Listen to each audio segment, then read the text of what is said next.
विराज बैठ प्रसन्न हो। देवकी हाँ नहीं, ठीक ही रहना चाहिए। हम आपको अपने प्रभु का विधान बताते हैं थोड़ा सा।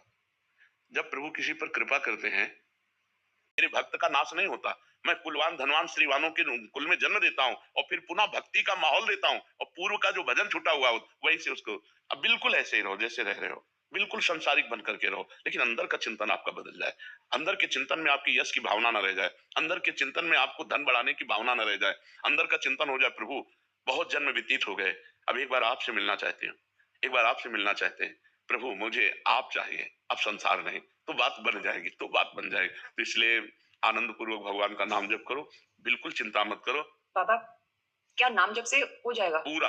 ये हम अपने जीवन का अनुभव बताते हैं, सांख्य योग और अष्टांग योग और कर्म योग और भक्ति योग, चारों योगों में प्रवेश रहा है। पहले हम समझ जो अष्टांग योग है ना, अष्टांग योग, कर्म योग, इन तीनों को अच्छी प्रकार जान करके और फिर भक्ति योग में आए हैं। स्वयं भगवान शंकर से बढ़कर कोई ज्ञानी तो नहीं ना, सनकादि से बढ़कर कोई ज्ञानी नहीं, वो हरिशरणम सनकादि हर समय जपते रहते हैं, भगवान शिव राम राम राम राम राम राम जपते रहते हैं। हम वृंदावनवासी प्रिया प्रीतम के उपासी, तो जो राम में राह है वही राह है, जो धा है ये रस देने वाली वस्तु है, तो हम राधा राधा राधा राधा, मतलब आप ये समझो कि हमारी इतनी तार्किक बुद्धि रही, हमारी श्रद्धालु बुद्धि नहीं रही। सन्यासी की जो बुद्धि होती है वो तर्क प्रधान होती है, कसौटी पर कसने पर। तो हम केवल भावुकता में राधा राधा का प्रचार नहीं कह रहे कि हमने सुना और ऐसे ग्रंथों में पढ़ा ऐसे कह रहे, स्वयं स्वाद ले सकते भगवत धाम है। अगर राधा राधा नाम चल रहा है तो इसी जन्म में भगवत प्राप्ति हो जाएगी। हमारी आखिरी श्वास यदि राधा, तो मुझे श्री जी की प्राप्ति, भगवान की प्राप्ति हो जाएगी, इसमें कोई संशय नहीं और किसी साधनों की कोई आवश्यकता नहीं। आप केवल अंदर ही अंदर चलाइए और लिखिए।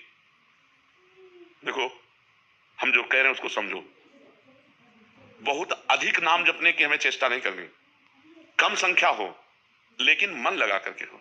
जैसे हम अब देखो, आप लिखो राधा, अपने दिमाग का कार हो जाए तो ये करोड़ों नाम जप के बराबर है। देखो जैसे हम बोला राधा, ऐसे हम 1000 राधा नाम बोले तो हम बोला राधा, ये उपांशु है, इसे उपांशु कहते हैं।